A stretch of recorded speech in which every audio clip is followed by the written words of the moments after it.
Ja meiega nüüd kohe liitumas Pärnu Vapruse peatreener Indrek Selinski. Indrek, palju õnne selle punkti puhul. Kas võib selle tulemusega Pärnu Vaprus täna rahule jääda?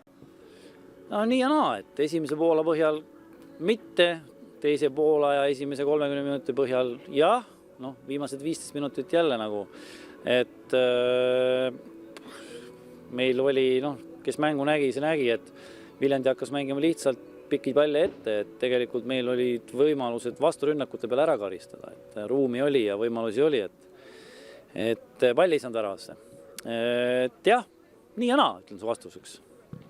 Mille taha on jäänud see, et Pärnu Vaprusel veel esimest võitu sel loal ja olete tegelikult näidanud väga kõvasti sisu just oma tabelinaabrite või potentsiaalsete tabelinaabrite vastu, et millal see esimene võit võiks tulla Pärnu Vaprusele sel loal või on see oluline?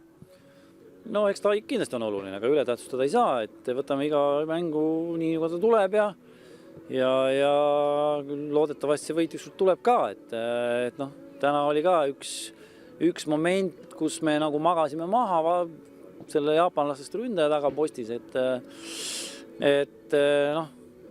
midagi ei ole teha, et iga mäng, iga vastane mingid momendid tekitab, et sõltub sellest, kui hästi me nendeks valmis oleme, et kui hästi me suudame nad ära likvideerida. Täna ei suutnud ühe võrra, aga ma loodan, et õige pea see võit ka tuleb. Aitäh ja edu Pärnule selleks hooajaks!